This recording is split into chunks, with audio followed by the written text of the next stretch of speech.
Hey everybody, welcome to this workflow video for my day for night conversion pack. This is the workflow that is featured in the PDF that I'm going to go and show you in real time. This pack is made for day for night conversion videos, but while you're filming these videos, you want to make sure that you follow certain guidelines. Um, to better convince the viewer that this is nighttime. So in daytime, the light is very harsh, the intensity is very bright, shadows are very sharp, and it's very rigid. Things are very finite and rigid and not very soft. Um, Nighttime is pretty opposite. The moon acts as a huge bounce and diffuses a lot of the light that comes from the sun, and the earth catches these light rays. And when you go outside at nighttime, especially if it's a full moon, it's very soft. Shadows blend into one another. Um, Very silverish bluish look. The intensity is pretty low. So that's the type of stuff that you want to simulate when you're filming for day for night. You also want to consider not to show any light sources, like you don't want to show any glossy materials that reflect the sun or the water that is reflecting the sun, orange, orange lights, from the sun, reflections, that type of thing. So be sure to keep that in mind. You want to make sure that the light is very soft and not harsh, and the intensity, of course, you want to have your stuff exposed well, but just make sure it's soft and experiment with it with this PowerGrade, and you'll get something that you like. So with this image here, there's a cloud that the sun is behind, and it diffuses things pretty well. Almost looks pretty flat here. With the shadows, they don't look too harsh or too dark, so that is a good thing. That's something I'm looking for. Um, I have some other clips that are not in the most ideal conditions, and through this pack, I'm showing that you can also tackle those issues using this pack, but again, it's not ideal. You want to kind of have light that simulates the light like the moon. So this is what I'm going to show you as the base image. It just has a color space transform, exposure node, and contrast, and this is what it looks like. This is the footage that we're working with here. So um, a little bit about this project. This project is called Night Shifter. It is a day for night conversion pack, meaning that it is a PowerGrade and a LUT working together to allow people to use this as a tool for getting consistent looks throughout their projects, and also kind of speed up the process and do a lot of the heavy lifting for converting daytime footage into nighttime footage, and also have artistic choices and get multiple different looks out of a nighttime look. So you can kind of go for your own unique thing with experimenting with this pack. Um, I did this because I got around 30,000 plus likes and hundreds of comments on some day for night footage that I did, that I got a lot of good feedback on, and a lot of people asking me to make a LUT. And so instead of making a LUT, I've made a pack, PowerGrade with a LUT, and this way people can achieve the same looks that I was able to make from that post there. So we will get started here. I have the PowerGrade installed already, and I also have the LUT installed here already, and we will go ahead and get started. So I'll drag the PowerGrade over here to our node table, and you can follow along on the PDF that comes with this. There's a PDF user guide that comes with this pack and tells you how to install it. It goes through the nodes and what their purposes are, and the rows, what the rows' purposes are, and also has a workflow. So we're going to go through that workflow now with this image. Right out of the gate, it looks pretty nighttime. Looks pretty nice just from log footage, from this flat log footage here. And the node is doing this, Night Shifter LUT node is doing massive heavy lifting here. So we'll get started with the CST node, which is the color space transform. For our inputs, I'm filming this on the Sony FX3, so I'm going to do gamut3.cine, which is what I'm using on the camera, and then slog3. And for the outputs, I'm going to be using Rec 709, just so it could kind of have a good chance that it'll be displayed correctly on people's screens. Rec 709 is very commonly used across screens, but make sure that you set that up right for your project. Next, I'm going to go for the exposure node and use the offset wheel and the exposure here to push some light into this image. And while I'm doing that, I'm looking to see what details pop up and also looking for contrast in the sky and just something nice to push the image further, to add to it. So I like that there. That's the before and that is the after. With the contrast, I like to kind of flatten the image out. You can experiment with this and see what you like, but I like to kind of flatten it out and then use the glow node later to kind of push some detail back into the image. But I think flattening out looks good for a nighttime look. So that is the before and that is the after. So next we're going to go to the primaries node and turn that on. In the primaries node, we're going to be adjusting the shadows, midtones, and highlights, as well as the saturation. You can do a lot of adjustments in here for the overall look. This is like a lot of overall adjustments that go into the LUT. And like I said before, the LUT is doing a lot of the heavy lifting. And so at nighttime, things are pretty dark. You don't really see a whole lot of colors. They kind of blend into one another in like this very silvery, almost one-tone way. So we're gonna go for that look here. So with the saturation, I'm going to take it completely down to 0 and show you that here's this like one-tone silvery bluish look. It's almost like a comic book look, very stylistic. This is a look in itself. So what I'm going to do is I'm going to zoom in here and start to push in some saturation and stop when I get just enough.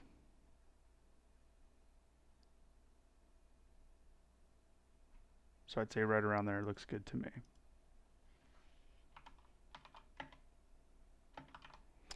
And from here, what I'm going to do is I'm going to adjust my shadows and midtones and highlights. So I'll go for the shadows first, using the this exposure wheel under the shadow wheel.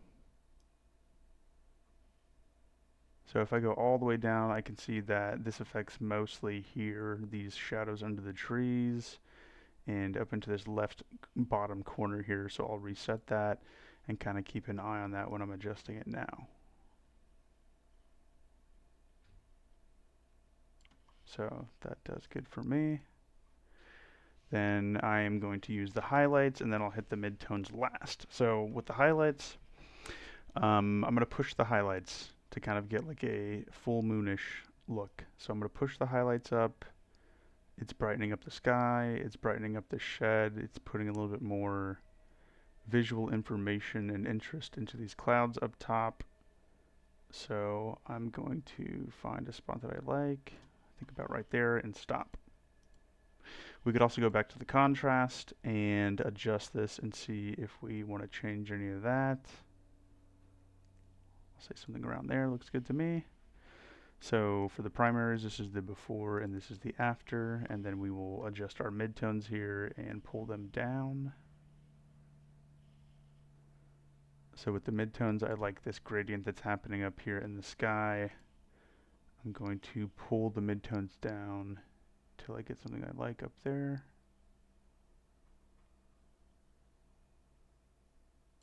Looks good to me. So that's the before and that is the after.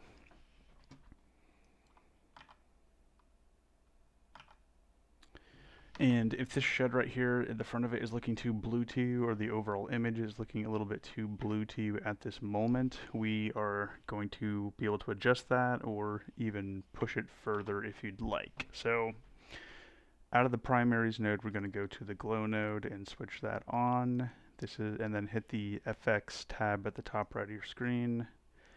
And this is going to add some interest into the sky and into our highlights. So we'll adjust this until we find something we like. I like to go for less. Go for a little bit more. Maybe right there. So this is the before and after so far.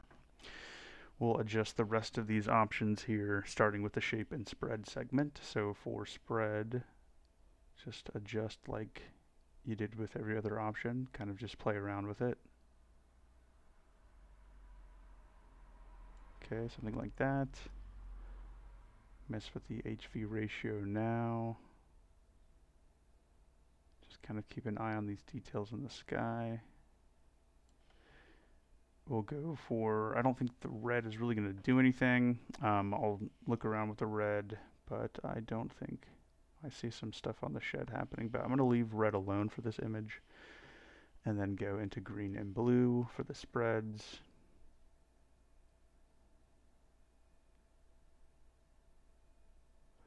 So I do like some of the stuff that's happening up top in the clouds as I push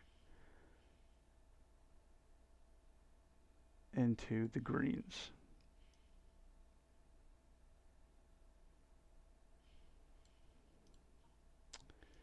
And for the HV ratio, I can see that it's doing some kind of like weird anamorphic flare-ish type of thing happening here, so I can adjust this until that goes away. Find a sweet spot for it. We can also adjust these things near the end of our process to kind of tighten that stuff up, but you don't want to go too far with it.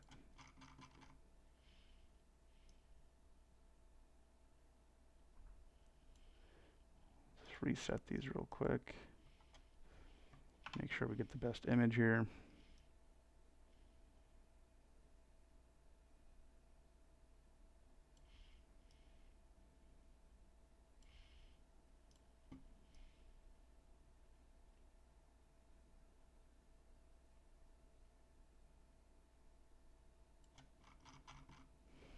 Okay.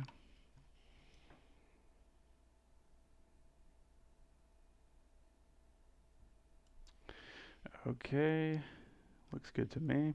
Pushes some detail in here, adds more to it. Go to the gain. Same principles. Don't want to get too hard though. It's the before and after so far. Saturation, I'll mess with the saturation a bit just to push it so I can see it a little bit better. And I'll go to the color filter and I will look for a color that helps blend in these choices. So I'm not really looking at the color palette, I'm more looking at the picture as I'm moving my hand around on the color palette for these selections here.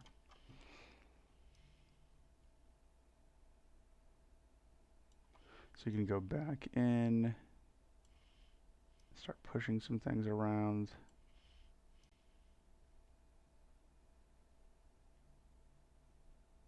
Okay. You can definitely see this glow over here, but it's okay, we will take care of that later. And we can use the opacity to adjust the overall adjustments here that we made with the glow node. So it looks good to me. Next I'll go to the blue highlights and see what it looks like on and off. It's definitely pushing the glow in the sky a bit more. We can go to our curves tab and we can adjust this here. Make sure that when you do adjust it that just the blue is selected. And we're going to dull this up just a bit.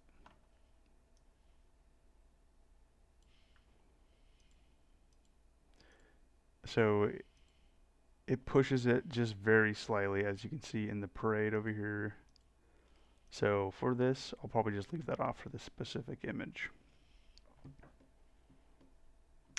And from here, we're going to go to the temperature and go to your log wheels and adjust the tint and temperature. So if we push it into the orange, we kind of get this silvery look, and we can push into the green and kind of push that further, or we can balance it out going more magenta. And this is a good way to just balance out the image a bit more for the look.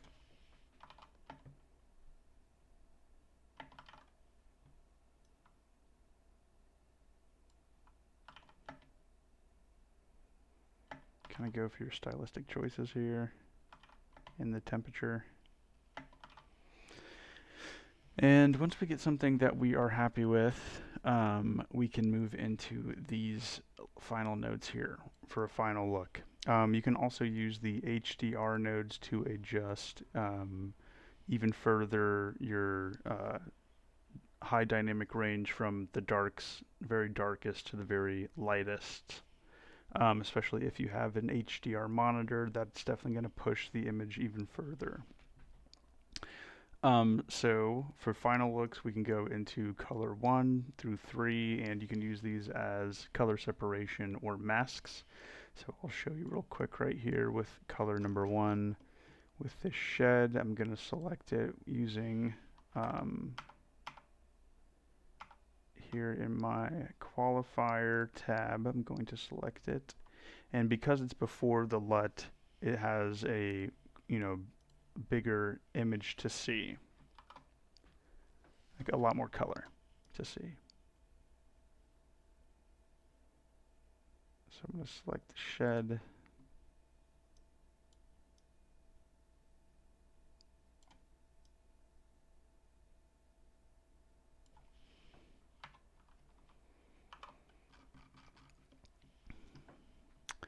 And I'm going to use the offset to bring down this glow.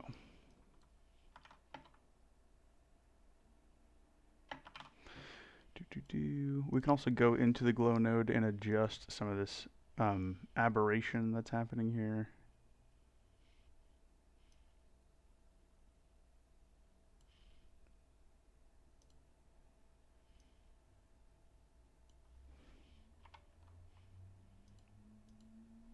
Okay.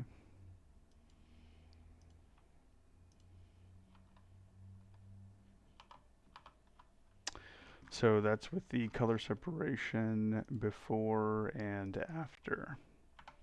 So it definitely smooths out the image. It's not popping out like it was before.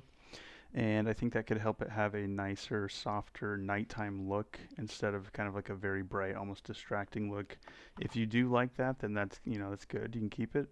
If you think it's adds some visual interest, then you could keep it. You can also use the offset, or you could use the gamma to push different colors into it and see what you like. We'll go ahead and reset that and then push some different colors in here, especially in the gain and highlights. It's going to make a bigger difference. And you can make stylistic choices here. Boom, make it very bright, break it up, destroy it. Don't do that. So yeah, there's all these different choices that you can make with the masks at the end and kind of give it an interesting look. So that's the flexibility of this workflow. For the final image of this, though, I think what I'm going to do is slightly underexpose this, so bring the exposure down, rather. So just something like that. And I'm going to turn denoise on.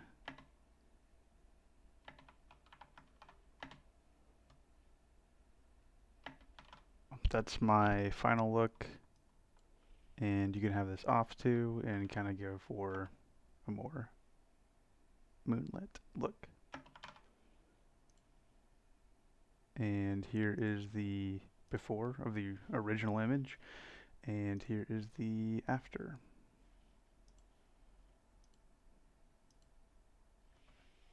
Thanks for watching.